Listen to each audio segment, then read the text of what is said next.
Well, going into week 3 of spring, how's it feeling? It's feeling good, especially for a guy like me. I've been here, it's going on my 6th year, being a super senior, so I've been having these back-to-back. Just feel like old times, just going through the process again.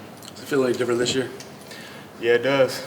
Due to the fact of what happened last year, coming off that big win, we have definitely high expectations, but we're working to get back to where we were last year, or even better. Can you put in perspective the end of your last season? Mm-hmm. I mean, from not playing a whole lot during the year to being thrown into the fire. I mean, absolutely. And it seemed like you made a lot of improvement over the final month plus of the season. Right. Last year, yeah, it was a year for me where I had to really play the back burner and just do what I do best and just work with the older guys and everything. The coaches always stayed on me. They always made sure in practice that I was always doing my best and keeping the best effort. And they always told me, like, my time is going to come eventually. And that time came at the end of last season. And I was prepared for it thanks to the help of my coaches and my teammates. And we did what we had to do. And was there ever a time when you didn't know if your time was going to come and maybe consider a transfer somewhere else? Oh, yeah, definitely. It's always uncertainty in anything you do. So, but one thing I know, for me personally, I'm a Georgia kid for real. So I've been a fan even before this. I've been recruited by Mark Rich and everything. Mm-hmm. So I always decided to, this is the best place for me. Whatever happens, happens. And I'm going to just continue to work. And luckily for me, everything paid off. Did you have a conversation with anybody about what you were going to do with your future, or just something you kind of did on your own and say, hey, I'm just going to wait this out and wait for my time? No, I just always, with my parents, of course. Sure. But as far as coaches or anything like that, I kept everything internal. Mm-hmm. I just put my head down and work. That's all they told me to do, and that's what I did. Trust the process. Mm-hmm. What was sort of the process like when you decided to come back for this season? It was really a no-brainer for me personally. It wasn't a lot that went into it.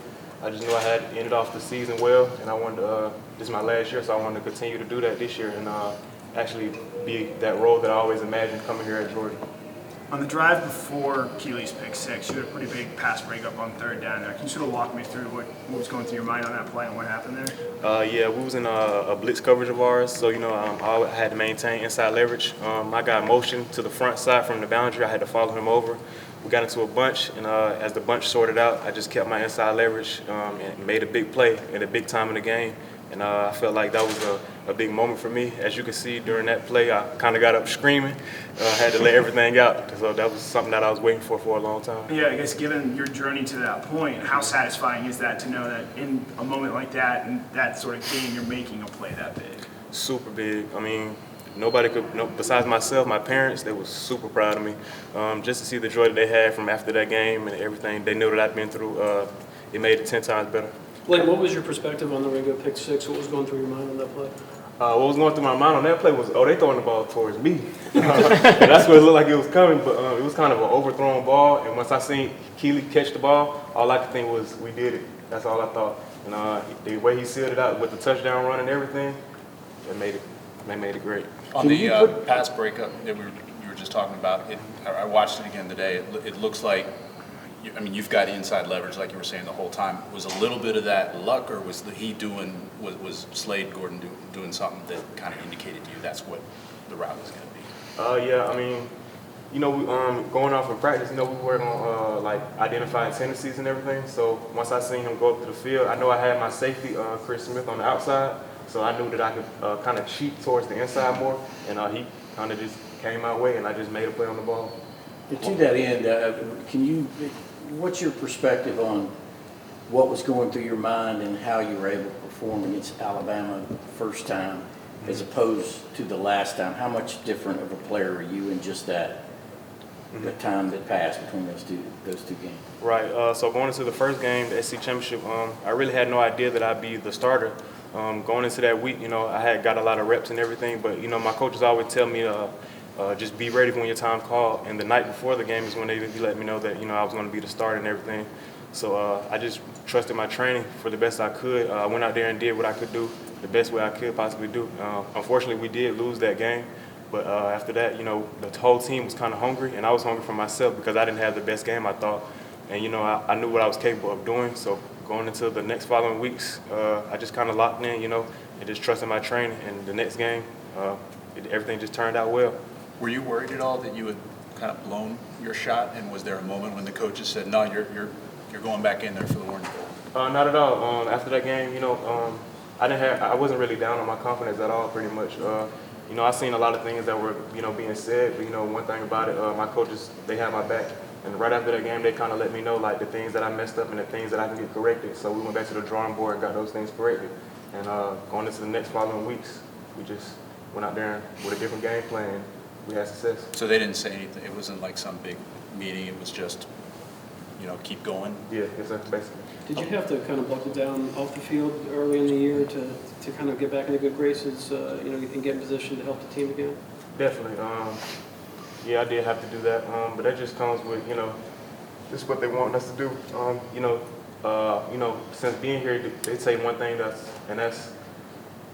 I'm sorry.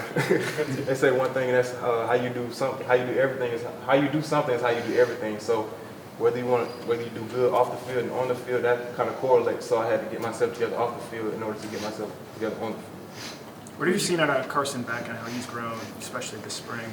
Since being here, Carson Beck has been a quarterback who's come in, always ready to work, always a good teammate, great teammate.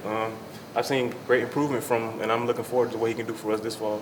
You talked about coming back being a no-brainer. What do you want to get out of this year? What are you looking to accomplish this year? I'm looking forward to, becoming more of a leader, especially a vocal leader. I'm kind of one of those guys who kind of like do everything by example, not really talk much. But this year I'm going into that different role where I kind of have to step up and be a helping hand to the younger guys. So that's really my main thing. And, just focus on what I have to do for myself on and off the field so I can put myself in the best position I can come to the end of the season. What's sort of the competition been like so far at nickel, and who are some of the guys getting in there? Some of the guys, rotating in, me, Javon Bullard, and we got some other guys that's coming in, getting their work done and everything. But every competition's been fun. It's been real fun. We like to have fun with it, so it's not really like competition, just we're all getting each other better. How do you like playing zone? I know Muschamp was kind of known for his ability to teach zone defense. Has Coach Muschamp brought a lot, and how comfortable are you in those concepts? I'm comfortable with it. Something I was doing in high school and something that we was doing here before he got here. So he just kind of come here and enhance it and help us with everything. So, whatever they want us to do, we have to adjust to it. That's the Georgia way. Like, whatever they want, they're going to get us to where they want us to be. What's the goal of this defense this spring after losing so much to the draft? Yeah, we did lose a lot in the draft this year. We kind of know that. The biggest thing is, just reloading. As far as secondary, linebacker, and the interior D-line, we're just looking forward to overdo what we did last year. For you personally, how much more confidence do you have this spring compared to the other ones you've experienced, just knowing how last year ended for you, and how last year ended for you and for the team? Supreme confidence. I never really lacked confidence, but going off from last year, I do have supreme confidence because I feel like my teammates, they have my back. I never doubted them having my back, but after last year, it kind of felt like an extra boost. It's something that I needed in order to get myself ready for this year, and I'm looking forward to it. Okay, we're going to have 2 more questions for William. There's been a lot of guys in the secondary that have come and gone, obviously. I mean, did you predict or know that one day this day would come for you where you'd be in front of the media and you'd be a guy that would be counted on, or is this kind of a bonus for you with the COVID year and how you stuck around and improved? I always had no doubt that eventually, all my hard work will pay off eventually. Not to say that I've really done anything because I haven't, but to get to this point where I can, step up and be one of those guys that the coaches can depend on is huge for me. So that's really how I feel about that. You talked about retooling on defense. Obviously, a couple big names lost in the secondary in the offseason. Who are some of the guys that you've seen, maybe that are younger, that are starting to step up and get more reps? That's kind of a Coach Smart question. I don't know if that'd be a Coach Smart answer. Yeah. We got a lot of guys coming in. Everybody just coming in trying to get work. And a lot of guys are committed to the process, getting extra done after practices and before practices, treatment, getting our bodies well. We're going to have a lot of players out there this year, and they all are looking forward to contributing. Okay, this is Dr. William Poole. Thanks, y'all.